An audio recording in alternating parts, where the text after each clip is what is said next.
Welcome back if you saw our last presentation, but if you're not, if you didn't see the last one, then welcome to the FS Elite Theatre.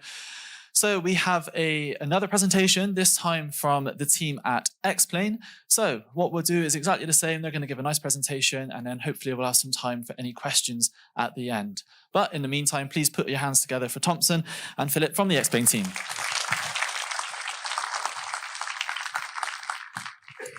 Hey, how's it going? Oh, that's loud. All right.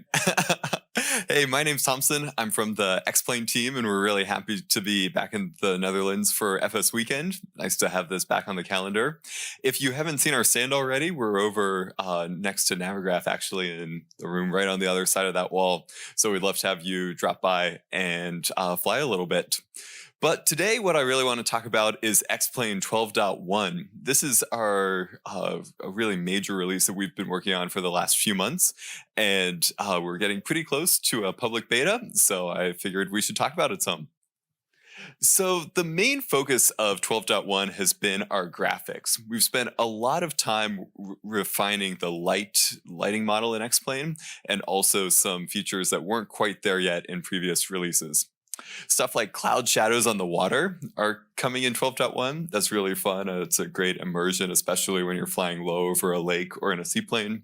We have bloom lighting effects, which affect how very bright light emitters react to the camera in X-Plane. If you look behind you, the two lights on the side here are a pretty good example of what bloom looks like. It's very bright, and it kind of bleeds out from the bulbs themselves. So you'll see some screenshots of that in just a minute. We also have nice softer shadows. For a long time, the shadows have kind of been, 1 pixel at a time, and that isn't the most immersive effect that we could imagine. We also have improved anti-aliasing. This is one step towards a larger anti-aliasing project that we're working on. So this will provide some help, but we also have more in the pipeline for that. An interesting thing about performance in X-Plane 12 is that in the past, we've had people whose graphics cards were the big limiter of their performance, and now that's swapped. So most people are CPU bound in X-Plane 12. So one thing that we're doing currently is adding more multi-core support, and the first step of that is a new modern collector. A collector is the piece of code that decides what needs to be rendered, and this is a technical first step to enhance CPU performance. We have a new screenshot mode that allows you to use X-Plane for your beautiful Discord screenshots. You can add stuff like depth of field to your screenshots, adjust the exposure in real time, and other stuff like that. We have some examples coming up. And the other main graphics thing is improved water turbidity. So right now, when you go into X-Plane and you go next to our aircraft carrier, for example, you can see the very bottom of the hull, which is cool because, it is modeled and it's beautiful, but it's not exactly realistic. So that's also fixed. Let's see some screenshots.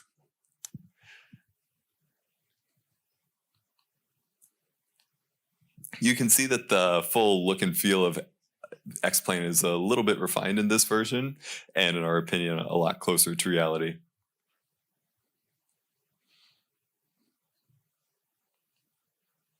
This is a good example of depth of field. So this was taken within our screenshot mode. So you can see the G1000, the PFD is nice and crisp. That's kind of the subject of the photo.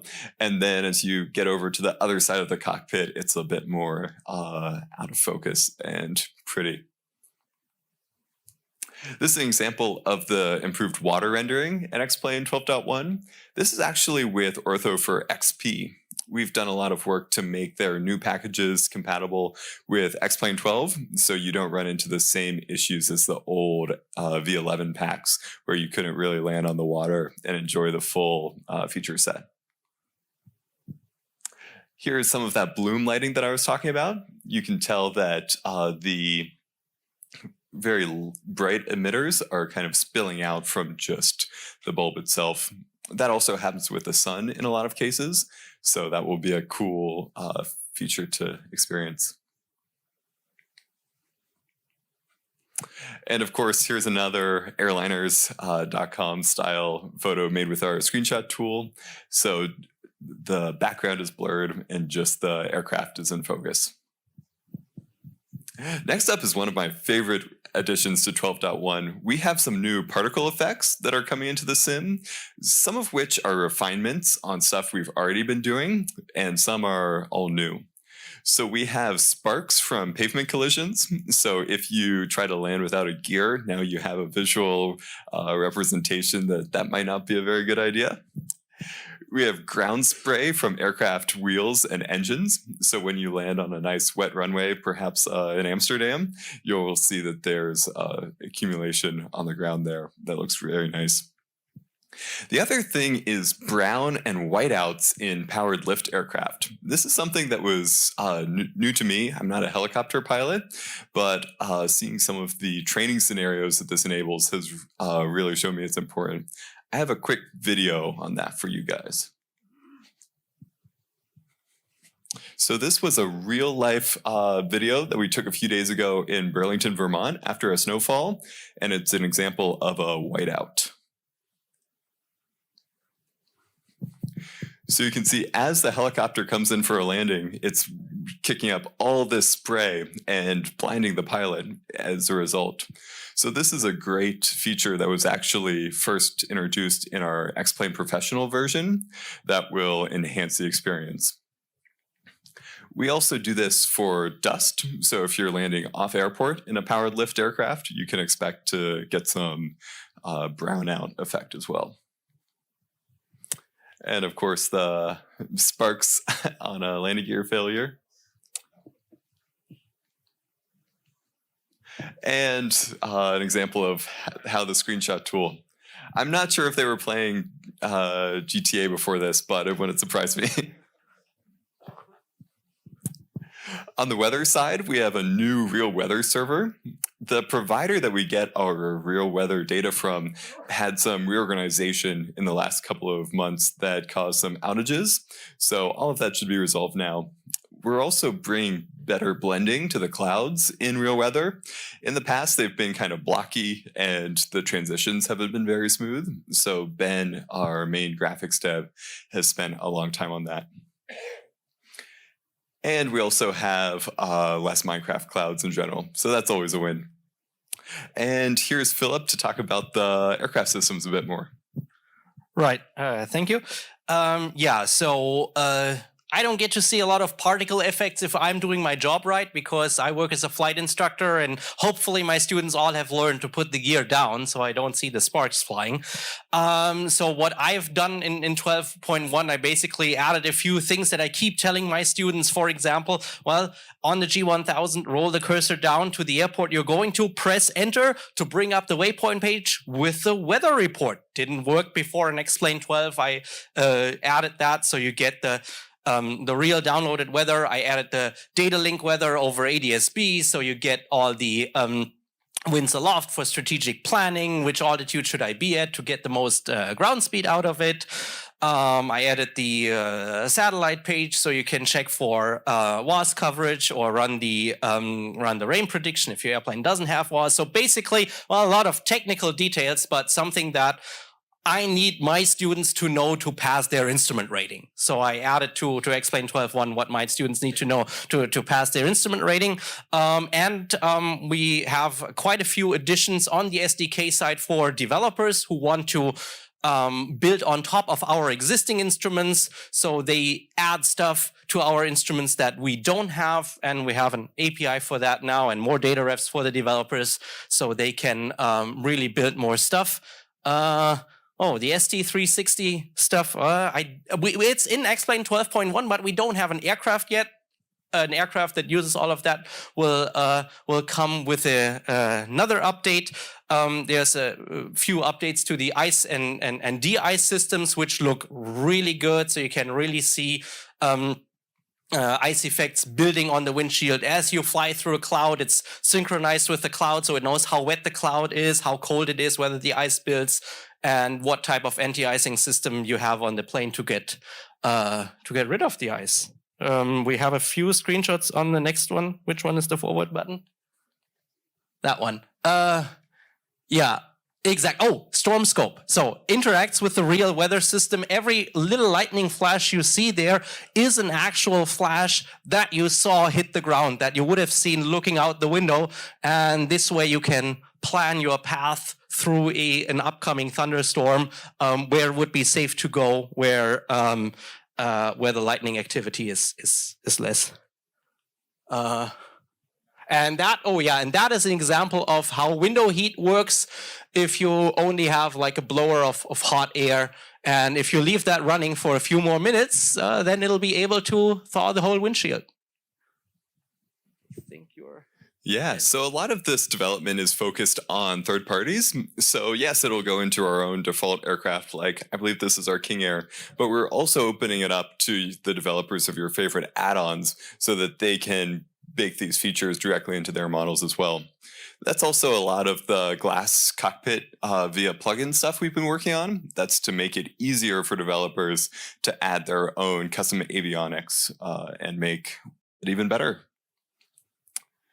Next up are some of the pro use features. I know that these might not be as interesting to a show like Lelystad, but the cool thing is that a lot of what we learned developing for X-Plane Professional makes us better programmers for the main version, and quite often the features will filter down in time as well.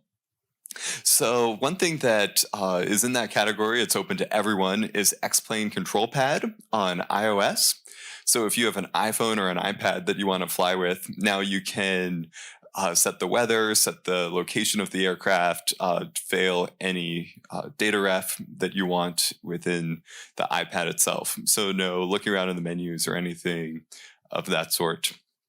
Scalable display support. Scalable display is a tool that professional sims use for warping and blending all of their different projector channels. And what's crazy about it is that it just uses a webcam. So you really kind of tell it what the corners of your curved and warped display are, and it does the rest. That's a huge time savings over having to get out a laser level and doing a bunch of adjustment and tweaking. So it's a big quality of life thing. We've also made our weather presets a little bit better, which should apply to all copies of X-Plane. So less rain under light clouds, for instance.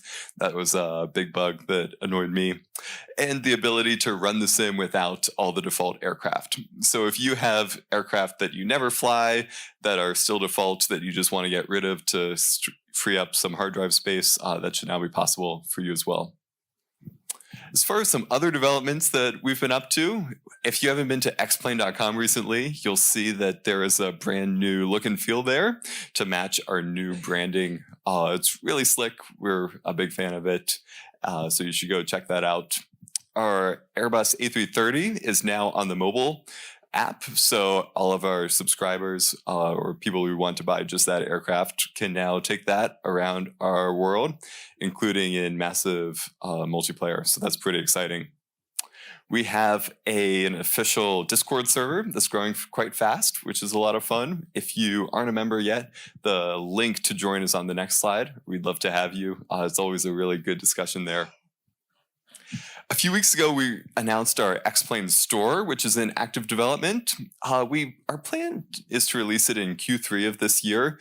It will be an in-game marketplace where you can buy all of your favorite add-on aircrafts and have it both installed and unlocked from a DRM perspective in a single click. It's really exciting and should really remove a lot of the friction involved in adding things to X-Plane. The reason that we decided to announce it so early is that we want everyone to have the time to make new products for launching on our store and to also collect feedback from the existing third parties as well. So that's kind of in the future, but we're really excited about it. And lastly, we will be at Sun and Fun and FS Expo this year. Sun and Fun is in the Flight Experience Center or something. The show there is kind of starting a new push towards having more sims present. So I think that'll be a really exciting opportunity. And of course, FS Expo in Las Vegas. That's going to be a really big one. So I think that's all we've got. Oh, and this is what xplane.com looks like. And this was our booth last year in Houston. And I think it'll be even bigger in Vegas. All right.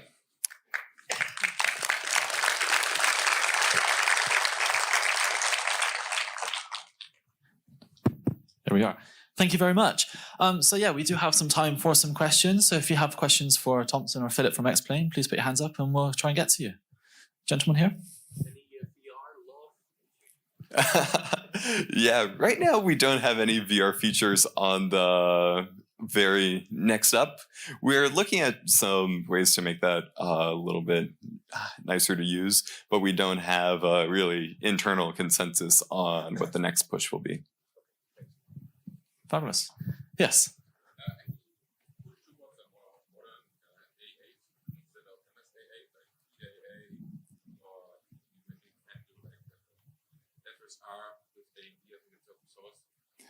Yeah, I'm not sure on the details on that. I know that that's one of... You do? And on the most basic level, in order to... yeah, sorry, thank you.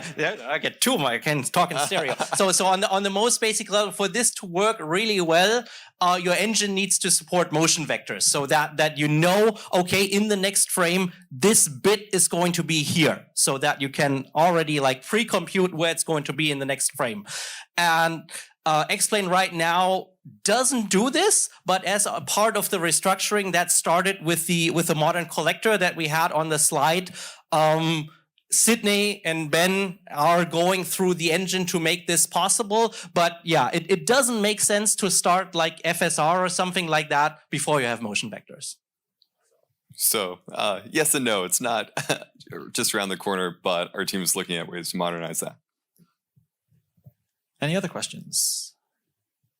Can't see this right. Yes.